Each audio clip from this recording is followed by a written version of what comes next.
rejects US State Department report citing deteriorating religious freedom in India।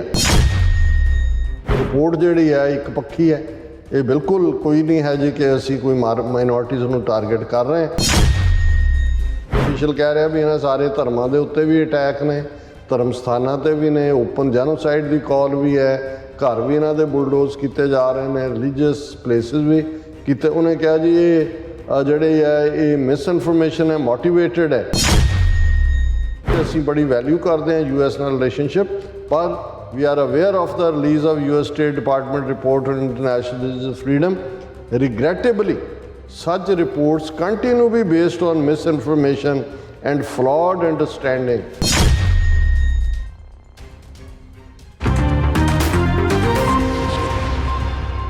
Viewers welcome back to program. So viewers ਗੱਲਬਾਤ ਕਰਨ ਜਾ ਰਹੇ ਹਾਂ ਕਿ ਪੰਜਾਬੀ ਦਾ ਖਾਣਾ ਨਾਲੇ ਚੋਰ ਨਾਲੇ ਚਤਰ ਭਾਰਤ ਤੇ ਬਿਲਕੁਲ ਠੀਕ ਟੁਕਦਾ ਹੈ। ਕੱਲ੍ਹ ਅਮਰੀਕਾ ਦੇ ਸਟੇਟ ਡਿਪਾਰਟਮੈਂਟ ਵੱਲੋਂ ਸਾਲਾਨਾ ਰਿਲੀਜੀਅਸ ਫਰੀडम ਰਿਪੋਰਟ ਕੱਢੀ ਗਈ ਸੀ, ਜਿਸ ਵਿੱਚ ਭਾਰਤ ਨੂੰ ਘੱਟ ਗਿਣਤੀਆਂ ਦੀਆਂ ਧਾਰਮਿਕ ਆਜ਼ਾਦੀਆਂ ਦਾ ਹਨਨ ਕਰਨ ਵਾਲਾ ਕਿਹਾ ਗਿਆ ਸੀ। ਸੋ ਅੱਜ ਭਾਰਤ ਸਰਕਾਰ ਨੇ ਇਸ ਤੇ ਤਿੱਖੀ ਪ੍ਰਤੀਕਿਰਿਆ ਦਿੰਦਿਆਂ ਕਿਹਾ ਹੈ ਕਿ ਇਹ ਰਿਪੋਰਟ ਗਲਤ ਜਾਣਕਾਰੀ ਦੇ ਆਧਾਰਿਤ ਇੱਕ ਪਾਸੜ ਹੈ। ਸੋ ਇਸ ਬਾਰੇ ਆਪਾਂ ਗੱਲਬਾਤ ਕਰਨ ਜਾ ਰਹੇ ਹਾਂ, ਔਰ ਇਸ ਤੋਂ ਪਹਿਲਾਂ ਕਿ ਆਪਾਂ ਇਸ ਗੱਲਬਾਤ ਨੂੰ ਅੱਗੇ ਤੋਰੀਏ, ਆਪਾਂ ਜਿਹੜੇ ਤੁਹਾਡੇ ਲਾਈਵ ਮੈਸੇਜ ਨੇ ਉਹ ਲੈਣ ਜਾ ਰਹੇ ਹਾਂ। ਸੋ ਪਹਿਲਾ ਮੈਸੇਜ ਆ ਗਿਆ ਖਾਲਸਾ ਦੇਸ਼ ਪੰਜਾਬ ਤੋਂ ਆਇਆ ਸਾਨੂੰ। ਸੋ ਕਹਿੰਦੇ ਨੇ ਕਿ ਵਾਹਿਗੁਰੂ ਕਿਰਪਾ ਕਰਨ ਦੇਸ਼ ਪੰਜਾਬ ਤੇ ਵਾਹਿਗੁਰੂ ਜੀ ਖਾਲਸਾ ਰਾਜ ਜੀ। ਫਿਰ ਕਹਿੰਦੇ ਨੇ ਕਿ ਵਾਹਿਗੁਰੂ ਜੀ ਆਜ਼ਾਦੀ ਦੇ ਬਿਨਾਂ ਸਿੱਖ ਕੌਮ ਦਾ ਦੇਸ਼ ਪੰਜਾਬ ਦਾ ਕੋਈ ਵੀ ਹੱਲ ਨਹੀਂ ਹੋ ਸਕਦਾ। ਸੋ ਸਿੱਖ ਕੌਮ ਦਾ ਵਾਹਿਗੁਰੂ ਮਿਹਰ ਕਰਨ ਦੇਸ਼ ਪੰਜਾਬ ਤੇ ਵੀ ਵਾਹਿਗੁਰੂ ਜੀ। ਸੋ ਬਲਜੀਤ ਵਰਾਜ ਜੀ ਸਾਨੂੰ ਫਤਿਹ ਬੁਲਾਉਂਦੇ ਨੇ, ਔਰ ਜ਼ੁਬੇਰ ਜਾਕੂਬ ਜੀ ਵੀ ਆਏ ਨੇ, ਕਹਿੰਦੇ ਨੇ ਤਕਬੀਰ ਅੱਲਾਹੁ ਅਕਬਰ ਬੋਲੇ ਸੋਨੇ ਹਾਲ ਸਤਿ ਸ਼੍ਰੀ ਅਕਾਲ। ਸਿੱਖ ਮੁਸਲਿਮ ਭਾਈ ਹਿੰਦੂ ਨੇ ਅੱਗ ਲਗਾਈ, ਸਾਂਝਾ ਪੰਜਾਬ ਸਾਂਝਾ ਖਾਲਿਸਤਾਨ ਸਾਂਝਾ ਪਾਕਿਸਤਾਨ ਖਾਲਿਸਤਾਨ ਪਾਕਿਸਤਾਨ। ਯਾਕੂਬ ਸਾਹਿਬ ਨੇ ਇਹ ਵੀ ਪੁੱਛਿਆ ਵੀ ਜਦੋਂ ਸਿੱਖ ਰਾਜ ਸੀ ਲਾਹੌਰ 'ਚ ਸਿੱਖ ਕਿੱਥੋਂ ਉਹਨਾਂ ਦਾ ਦਰਬਾਰ ਲੱਗਦਾ ਸੀ? ਹਾਂਜੀ ਯਾਕੂਬ ਸਾਹਿਬ, ਇਹ ਸ਼ਾਹੀ ਕਿਲਾ ਲਾਹੌਰ ਜਿਹੜਾ ਸੀਟ ਆਫ ਪਾਵਰ ਸੀ ਉਹ ਸ਼ਾਹੀ ਕਿਲੇ ਦੇ ਵਿੱਚ ਸੀ, ਜਿਹੜਾ ਅੱਜ ਉੱਥੇ ਸਿੱਖ ਗੈਲਰੀ ਵੀ ਉਹਨਾਂ ਨੇ ਬਣਾਈ ਹੋਈ ਹੈ, ਬਟ ਜਿਹੜਾ ਮੇਨ ਦਰਬਾਰ ਹੈ ਉਹ ਸ਼ਾਹੀ ਕਿਲੇ ਦੇ ਵਿੱਚ ਹੀ ਲੱਗਦਾ ਸੀ ਜੀ। ਸੋ ਟੌਪ ਜੱਟ 47 LA ਲਿਖਦੇ ਨੇ please vote for Sikhs for justice. And ਫਿਰ ਪੰਜਾਬ 21 ਲਿਖਦੇ ਨੇ ਕਿ ਬਹੁਤ ਵਧੀਆ ਕੰਮ ਕਰ ਰਹੇ ਹੋ ਤੁਸੀਂ ਸਾਰੇ, ਕੀਪ ਅਪ ਦਾ ਗੁੱਡ ਵਰਕ। ਸੋ ਇਸੇ ਤਰ੍ਹਾਂ ਸ਼ਿੰਦਾ ਗਿੱਲ ਜੀ ਕਹਿੰਦੇ ਨੇ ਖਾਲਸਾ ਜ਼ਿੰਦਾਬਾਦ। ਔਰ ਇਸੇ ਤਰ੍ਹਾਂ ਟੌਪ ਜੱਟ 47 LA ਹੋਰਾਂ ਦੇ ਕਾਫੀ ਸਾਰੇ ਮੈਸੇਜ ਨੇ, ਉਹਨਾਂ ਦਾ ਬਹੁਤ ਬਹੁਤ ਸ਼ੁਕਰੀਆ। ਸੋ ਕਸ਼ਮੀਰ ਲਿਖਦੇ ਨੇ ਕਿ ਇਹ ਜਥੇਬੰਦੀ ਤਾਂ 10ਵੇਂ ਪਾਤਸ਼ਾਹ ਜੀ ਦਾ ਹੁਕਮ ਵੀ ਭੁੱਲ ਗਏ ਹਨ, ਜਬੇ ਗਏ ਵਿਪਰਨ ਕੀ ਰੀਤ ਮੈਂ ਨਾ ਕਰੂੰ ਇਨਕੀ ਪ੍ਰਤੀਤ।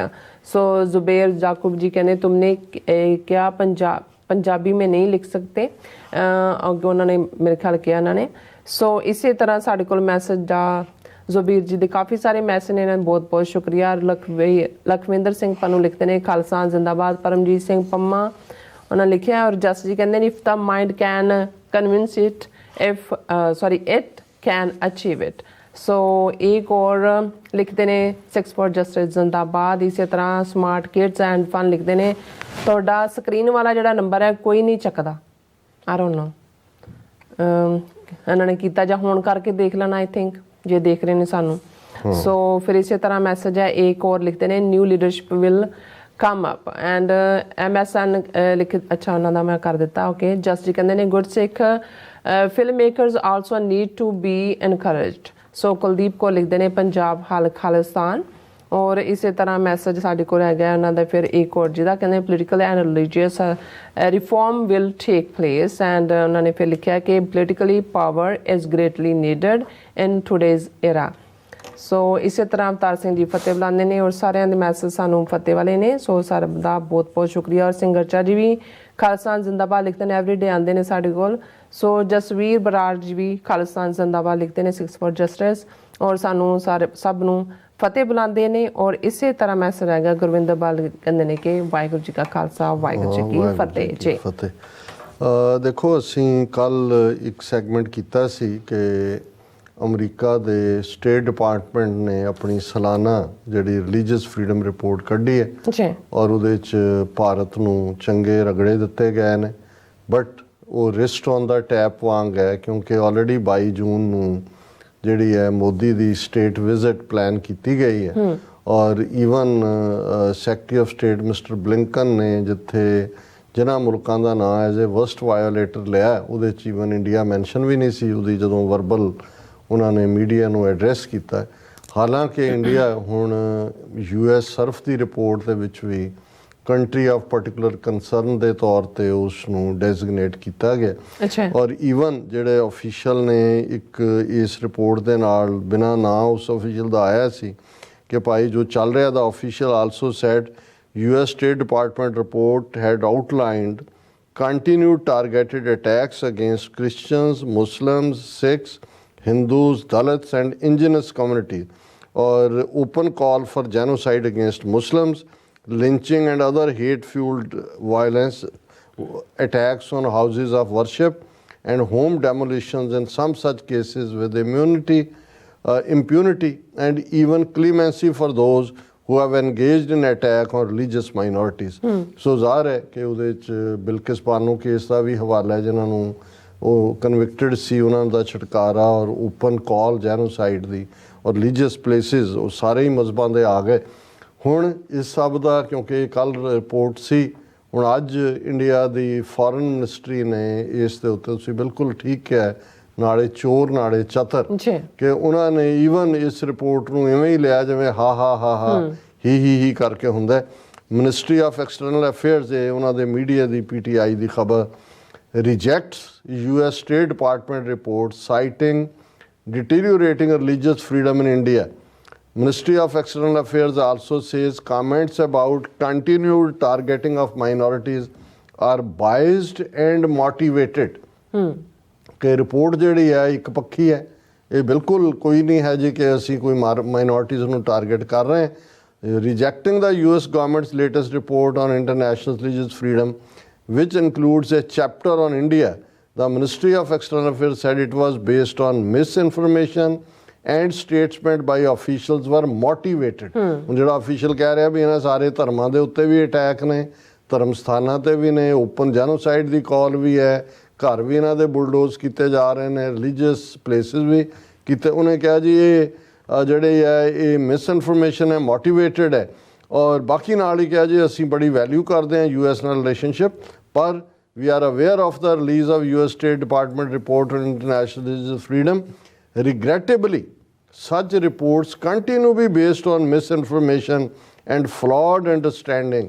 ਇਹ ਕਹਿ ਕੇ ਉਹਨਾਂ ਨੇ ਇਸ ਸਾਰੇ ਨੂੰ ਜਸਟ 2 ਲਾਈਨਾਂ 'ਚ ਡਿਸਮਿਸ ਕਰ ਦਿੱਤਾ ਹੈ। ਹੁਣ ਦੇਖਣਾ ਇਹ ਹੈ ਕਿ ਵੀ ਇਹ ਬਾਈਡਨ ਐਡਮਿਨਿਸਟ੍ਰੇਸ਼ਨ ਜਿਹੜਾ ਲਗਾਤਾਰਤਾ ਨਾਲ ਹਿੰਦੂ ਤਵੀਆਂ ਨੂੰ ਪੈਕ ਕਰ ਰਿਹਾ ਆਪਣੇ ਐਡਮਿਨਿਸਟ੍ਰੇਸ਼ਨ 'ਚ, ਇੱਕ ਅੱਧਾ ਹੁਣ ਐਂਬੈਸਡਰ ਵੀ ਕਿਤੇ ਲਾਇਆ, ਇਕਨੋਮਿਕ ਐਡਵਾਈਜ਼ਰ ਵੀ, ਜਿਹੜੀ ਰਨ ਕਰਨੀ ਹੈ ਇਹਨਾਂ ਨੇ, ਹਿੰਦੂਆਂ ਦਾ ਪੈਸਾ ਨਜ਼ਰ ਆਉਂਦਾ ਅਮਰੀਕਾ ਦੇ, ਉਹਦੇ 'ਚ ਵੀ ਜਿਹੜੀ ਉਹ 50 ਬੰਦਿਆਂ ਦੀ ਟੀਮ ਆ, ਉਹਦੇ 'ਚ ਪਤਾ ਨਹੀਂ ਕਿੰਨੇ ਜਿਹੜੇ ਨੇ ਹਿੰਦੂ ਤੋਂ ਵੀ ਭਰੇ ਨੇ। ਹਾਲਾਂ ਕਿਤੇ ਨਾ ਕਿਤੇ ਇੰਡੀਆ ਨੂੰ ਭਾਵੇਂ ਉਹਨਾਂ ਦੀ ਆਪਣਾ ਹੁਣ ਜਿਹੜਾ ਖਾਸ ਤੌਰ 'ਤੇ ਆਸਟ੍ਰੇਲੀਆ ਨਿਵਾਸੀ ਖਾਲਸਾ ਤਿਆਰੀ ਕਰ ਰਿਹਾ ਸੀ ਕਿ ਭਾਈ ਇਹ ਕੁਆਡ ਦੀ ਮੀਟਿੰਗ 'ਚ ਇਹ 23-24 ਮਈ ਨੂੰ ਇਹਨੇ ਮੋਦੀ, ਬਾਈਡਨ, ਜਾਪਾਨ ਦਾ ਪ੍ਰਾਈਮ ਮਿਨਿਸਟਰ ਔਰ ਜ਼ਾਹਰ ਹੈ ਆਸਟ੍ਰੇਲੀਆ ਦੇ ਵਿੱਚ ਉਹਨਾਂ ਦਾ ਪ੍ਰਾਈਮ ਮਿਨਿਸਟਰ ਸਿਡਨੀ 'ਚ ਉਹਨਾਂ ਨੇ ਆਉਣਾ। ਪਰ ਅੱਜ ਲੇਟੈਸਟ ਖਬਰ ਹੈ ਕਿ ਵੀ ਬਾਈਡਨ ਨੇ ਜਿਹੜੀ ਆਪਣੀ ਆਸਟ੍ਰੇਲੀਆ ਵਿਜ਼ਿਟ ਕੈਂਸਲ ਕਰ ਦਿੱਤੀ ਹੈ। ਸੋ ਜ਼ਾਹਰ ਹੈ ਕਿ ਉਹ ਬਾਈ ਜਿਹੜਾ ਵੀਡੀਓ ਆਪਸ ਗੱਲ ਕਰੇਗਾ। ਪਰ ਇਹ ਇੱਕ ਬੜੀ ਅਹਿਮੀਅਤ ਵਾਲੀ ਗੱਲ ਹੈ ਕਿ ਜਿਸ ਕੁਆਡ ਨੂੰ ਬੜੇ ਫੈਨਫੇਅਰ ਦੇ ਨਾਲ ਟਰੰਪ ਐਡਮਿਨਿਸਟ੍ਰੇਸ਼ਨ ਨੇ ਲਾਂਚ ਕੀਤਾ ਔਰ ਅਮਰੀਕਾ ਇਸਤੇਮਾਲ ਕਰ ਰਿਹਾ ਸੀ, ਖਾਸ ਤੌਰ 'ਤੇ ਇੰਡੀਆ ਦਾ ਮੋਢਾ ਚੀਨ ਦੇ ਖਿਲਾਫ। ਹਾਲਾਂ ਇਹ ਵੀ ਹੈ ਕਿ ਜਿਹੜੀ ਅਮਰੀਕਨ ਆਫੀਸ਼ੀਅਲ ਚਾਈਨਾ ਦੇ ਨਾਲ ਵੀ ਹਾਇਰ ਆਫੀਸ਼ੀਅਲ ਲੈਵਲ ਦੇ ਉੱਤੇ ਗੁਫ਼ਤਗੂ ਉਹਨਾਂ ਦੀ ਚੱਲ ਰਹੀ ਹੈ। ਸੋ ਚਾਈਨਾ ਨੇ ਵੀ ਇਹਨਾਂ ਨੂੰ ਡਿਜ਼ਿਸਟ ਕਰਵਾਇਆ ਹੋਏਗਾ। ਪਰ ਇੱਕ ਇੰਪੋਰਟੈਂਟ ਮੈਂ ਸਮਝਦਾ ਵੀ ਡਿਵੈਲਪਮੈਂਟ ਹੈ ਕਿ ਮੋਦੀ ਤਾਂ ਆਸਟ੍ਰੇਲੀਆ ਵਾਲੇ ਨੂੰ ਤਾਂ ਪਹਿਲਾਂ ਹੀ ਉੱਥੇ ਉਹ ਜਿਹੜਾ ਉਹ ਗੁਜਰਾਤ ਦੇ ਵਿੱਚ ਸੈਰ ਕਰਵਾ ਕੇ ਲਿਆਇਆ, ਉਹਦੀ ਆਰਤੀ ਉਰਤੀ ਉਤਾਰੀ ਹੋਈ ਹੈ। ਅਤੇ ਜਾਪਾਨੀਆਂ ਵਾਲੇ ਵੀ ਨਾਲ ਕੋਈ ਫਰਕ ਨਹੀਂ, ਕਿਉਂਕਿ ਇਸ ਸਾਰੀ ਜਿਹੜੀ ਕੁਆਡ ਸਮਿਟ ਦੇ ਨਾਂ ਥੱਲੇ ਜੋ ਸਿਡਨੀ 'ਚ ਹੋਣ ਜਾ ਰਿਹਾ ਸੀ, ਉਹਦੇ 'ਚ ਵੱਡੀ ਤਾਂ ਜਿਹੜੀ ਆਮਦ ਸੀ ਉਹ ਬਾਈਡਨ ਦੀ ਸੀ, ਕਿਉਂਕਿ ਅਮਰੀਕਾ ਤੋਂ ਬਿਨਾਂ ਬਾਕੀ ਤਾਂ ਹੈ ਹੀ ਨੇ, ਆਸਟ੍ਰੇਲੀਆ, ਇੰਡੀਆ, ਜਾਪਾਨ, ਉਹ ਤਾਂ ਅੱਗੇ ਵੀ ਉੱਥੇ ਹੀ ਰਹਿੰਦੇ ਨੇ, ਉਹਨਾਂ ਨੇ ਉਹ ਕੀ ਕਰਨਾ। ਸੋ ਇਹ ਵੀ ਇੱਕ ਵੱਡੀ ਡਿਵੈਲਪਮੈਂਟ ਹੈ। ਪਰ ਇਸ ਤੋਂ ਇਹ ਵੀ ਸਾਬਤ ਹੁੰਦਾ ਹੈ ਕਿ ਕਿਤੇ ਨਾ ਕਿਤੇ ਅਮਰੀਕਾ due to whatever reasons ਥੋੜ੍ਹੇ ਪੈਰ ਪਿੱਛੇ ਵੀ ਖਿੱਚ ਰਿਹਾ, ਪਰ ਇਹਨਾਂ ਦਾ ਵਰਤਾਰਾ ਜਿਹੜਾ ਹੈ ਉਹ ਨਾਲੇ ਚੋਰ ਨਾਲੇ ਚਤਰਵਾੜਾ ਉਹ ਬੜਾ ਕਲੀਅਰ ਸਾਹਮਣੇ ਆਉਂਦਾ। ਬਿਲਕੁਲ ਡਾਕਟਰ ਸਾਹਿਬ ਤੁਹਾਡਾ ਬਹੁਤ ਬਹੁਤ ਸ਼ੁਕਰੀਆ। ਸੋ ਅਥਲੇ ਨੇ ਬ੍ਰੇਕ ਵਿਊਅਰਸ ਤੁਸੀਂ ਕਿਤੇ ਨਹੀਂ ਜਾਣਾ, ਮਿਲਦੇ ਆਫਟਰ ਦਿਸ ਸ਼ਾਰਟ ਬ੍ਰੇਕ।